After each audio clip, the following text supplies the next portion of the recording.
24 years on gout medication. Stopped it in February 2024 and I haven't had a single flare since.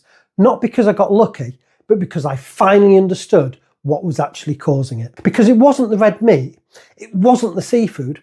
I'd been avoiding both for 2 decades on medical advice and still getting flares. Something else entirely was driving it. And when I found out what it was, it explained a lot more than just the gout. I'm Neil. I've got 13 years of NHS blood tests, everything from uric acid to C-reactive protein to gut health markers. In the next 10 minutes, I'll show you the pattern in my data that connected gout, blood sugar and inflammation to a single mechanism that most people haven't been told about. And if your body has stopped responding the way it used to, whether that's energy, weight or conditions that you've been managing for years, this mechanism is worth understanding. 3 things. First, the blood test number that told me my guts was driving my inflammation, not my diet choices. Second, what I changed and what happened to both the gout and the inflammation markers in the 3 months after. Third, the one thing I eat most days now that my GP genuinely didn't expect to make a difference, and what it did to my C-reactive protein. Let's start in a client restaurant in summer 2024, big rabbi on the plate, and I'm waiting for my ankle to go. So here's the thing, for 24 years, the story I was told and the story I told myself went like this. You have gout, it's partly genetic, it's partly triggered by rich food and alcohol. Avoid red meat, avoid shellfish, avoid alcohol. Take Allopurinol every day. And that basically is your life now, which is fine, except it wasn't working. Late 30s, early 40s, I'd go out for a decent meal, order a fillet steak. It was my thing. I genuinely loved it. And I'd wake up the next morning, barely able to put a foot on the floor. Ankle, sometimes the knee. Always the big toe. Classic gout. Painful, embarrassing, familiar. So eventually I made the swap, switched to lamb. Lamb didn't seem to have the same effect, or at least not as reliably. So lamb it was. Not because I'd stopped wanting the steak, just managing around the problem. And I was still on Allopurinol the whole time, every single day, because the uric acid numbers said I needed it. October 2014, uric acid 0.51, outside reference range, even on the medication. August 2014, 0.53. The drug was supposedly keeping the levels under control, and I was still creeping above the reference range, still getting flares when I didn't manage the diet precisely. It took me until my early 50s to ask the question I probably should have asked in my 30s. If the medication is managing this and I'm still restricting my diet and still getting episodes, what exactly is the medication actually doing? And more importantly, what's actually causing this? Because something didn't add up, I barely drank. The alcohol explanation was always a bit thin for me. But the red meat story felt plausible enough that I accepted it for 20 years and just quietly swapped it to lamb. After 15 years. That's a long time to be managing a symptom without questioning the mechanism. Here's where the numbers get interesting. January 2025, blood test at my local surgery.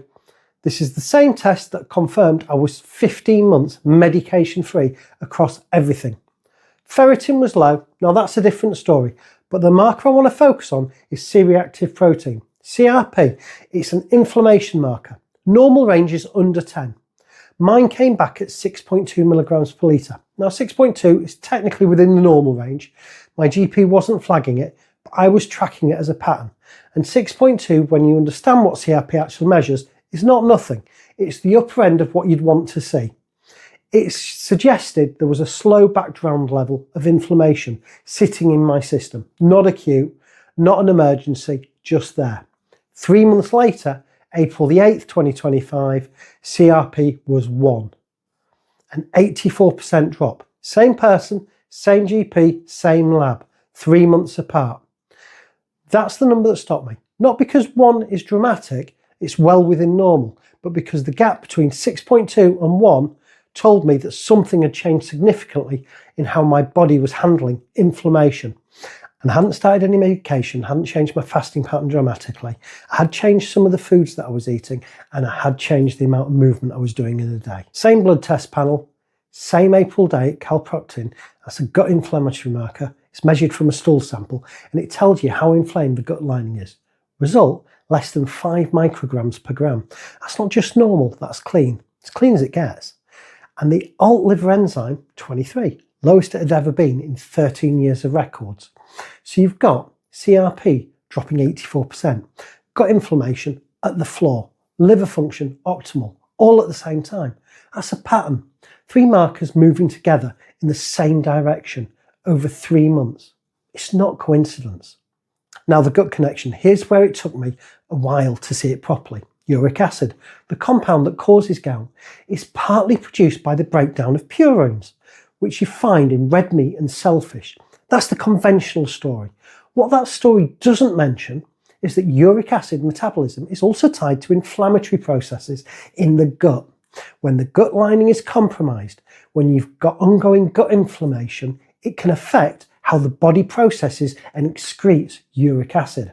And when you've got systemic inflammation running as background noise, CRP sitting at 6 or above, the joint flare-ups are more likely.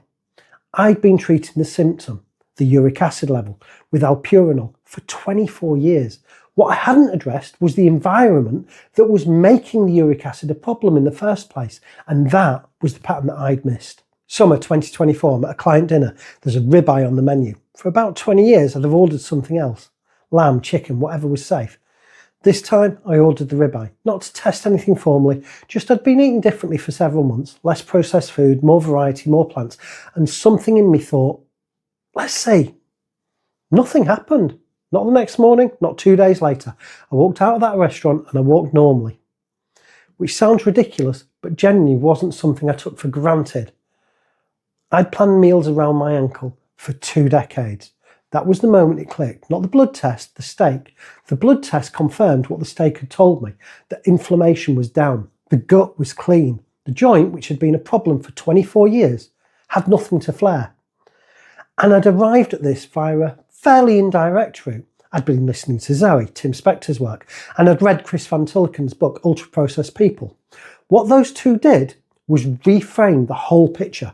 I'd heard the red meat and alcohol story forever, but I barely drank. So I knew the alcohol story was incomplete. And when I started understanding what ultra-processed foods do to gut diversity and therefore to inflammation, the gut story suddenly made more sense than the red meat story ever had. It wasn't the fillet steak. It was what the rest of my diet was doing to my gut for the other 23 hours of the day. I've had regular blood tests for 13 years and I publish all of it here. The numbers my GP flagged, the ones that improved, the ones that confused us both. If that's the kind of thing you want to follow, subscribe. That's what this channel does. So what was actually happening? Here's the mechanism as plainly as I can put it. The gut lining, when it's healthy and diverse, is your body's primary filter for what gets into the bloodstream. When diversity drops, when UPFs dominate, that lining becomes more permeable. Things that shouldn't pass through start passing through. The immune system responds, inflammation increases, and that inflammation doesn't stay local, it circulates. CRP goes up. Uric acid, which in a low inflammation environment would be processed and excreted normally, starts behaving differently when inflammation is already running hot. Think of it like this. Your heating system has a thermostat. When it's working correctly, the temperature regulates itself. It gets a signal, it responds, it settles. Inflammation in a healthy gut works the same way. Something triggers it. The gut handles it, settles. But when the gut is compromised, low diversity, high UPF input, poor barriers function, the thermostat breaks, the heating just stays on, low level but consistent. And you don't notice until you check the meter and realise you've been running on a 6.2 for years, thinking that's just normal. What I changed was the input, more plants, more variety, more of the fibres and polyphenols that the gut microbiome actually needs to maintain that lining. And the thermostat started to work again. Tim Spector's team has looked at this directly. 70% of the immune system lives in the gut lining and interacts directly with gut microbes, not in the bloodstream, not in the lymph nodes, but right there in the gut wall, talking to what's living in your intestine. When what's living in your intestine changes, the immune conversation changes. That's not a fringe claim. That's Professor Tim Spector, KCL, one of the most cited scientists in the world. In my case, and I can't tell you this would translate directly for anyone else, sorting the gut input seemed to bring the systemic inflammation down. CRP from 6.2 to 1. Gut inflammation essentially 0. And a joint that had been a problem since 1999 just stopped being a problem.